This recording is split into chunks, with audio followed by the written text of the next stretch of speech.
Thanksgiving is probably my favorite holiday. Spending time with friends and family is important, but if I'm really honest, family's overrated, and I really just want to get to the food.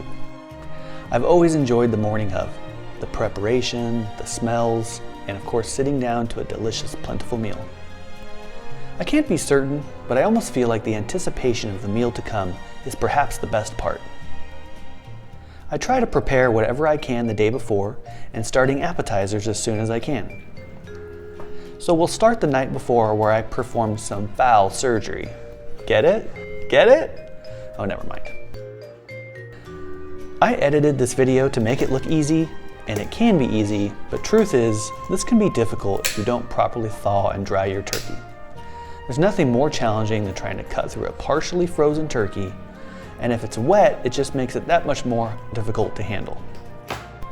For a long time, I would just wing it. Okay, I give up on the dad jokes.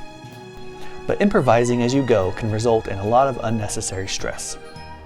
For a few years now, I've been writing a menu, planning out the different courses, ingredients, and dependencies. Also, planning oven time can help a lot, especially if you have guests bringing dishes that require the oven. Fortunately, I'm a bit of a control freak, and I insist on making all my dishes myself, often from scratch. Call me crazy, and sometimes I feel as such, but that's just the way I roll. I normally brine the whole turkey overnight, but because we're halving the turkey, I decided to do a dry brine instead. I also prepared an appetizer the night before, a mascarpone and cream cheese dip with cranberry chipotle sauce. I'll post a link to this video in the description. The morning of, I started on a few things to get the day started. An appetizer, a pasta salad, and I blanched the green beans. We typically do a green bean casserole, but we decided we wanted the kids to have a vegetable to eat, so we will forego the gloopy mess that green bean casserole can be. Don't get me wrong, we eat green bean casserole with the best of them, but convincing children to eat something that looks like that can be, well, challenging. So this year we opted for sauteed green beans with sliced almonds. We're also doing a pasta salad, or more specifically an orzo salad. So I cooked the pasta ahead of time to give it some time to cool. The other appetizer we're making is something of a tradition in my family. It's very easy to do, delicious, and only has 3 simple ingredients. I'll post a link to this video in the description as well. Next, we'll start on the breadcrumbs for the dressing. I've done stuffing for a long time, but it doesn't allow for the crispy bits that form on top when you bake it, which is really my favorite part. And of course, we're cooking the turkey in 2 halves, so we don't really have anything to stuff into.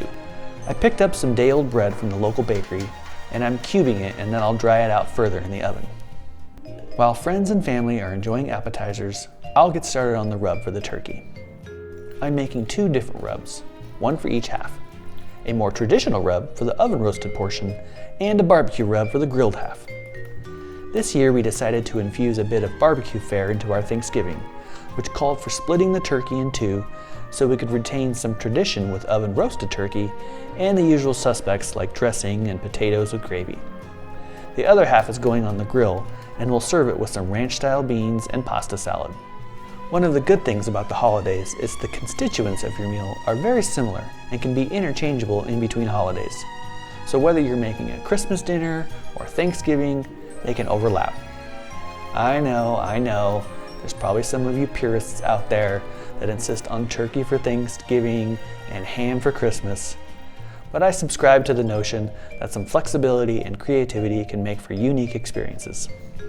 With this many side dishes and some added complexity, it's imperative you plan this out and be methodical in your preparation.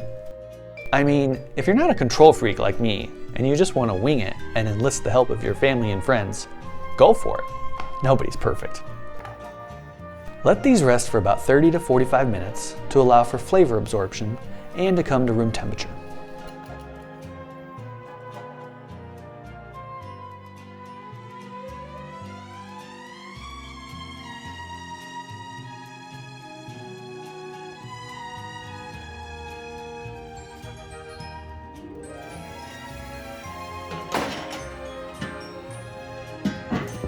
And while the turkeys are cooking, I'll get started on the potatoes.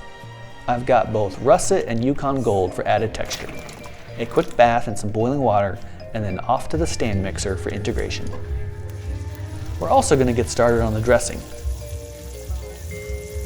For many years, we relied on the old stovetop, but since I've started doing homemade dressing, I find it can be much better.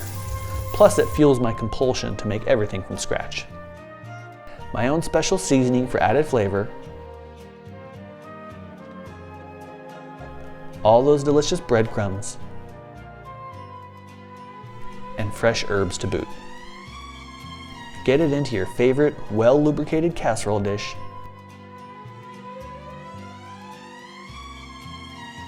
and the pièce de résistance, more butter. This helps with flavor, of course, but also allows for the extra crispiness. I never said this was healthy. It's the holidays, for crying out loud. Let's get this into the oven and cook during the latter half of the turkey time. We're going to finish off the potatoes as well. Nice and simple, salt and pepper, more butter, of course. I like to use the paddle attachment instead of the whisk. It keeps the potatoes from becoming too gluey.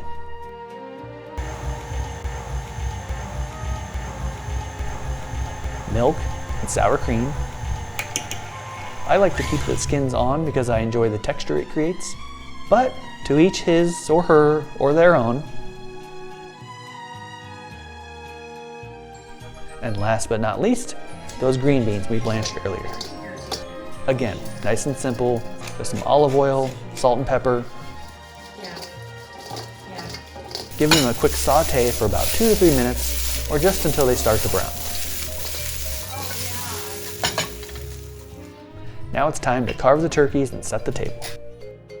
Carving a turkey can be challenging, but the trick is to know where the joints are so you can cut through them more easily, separating the pertinent pieces like thighs and legs.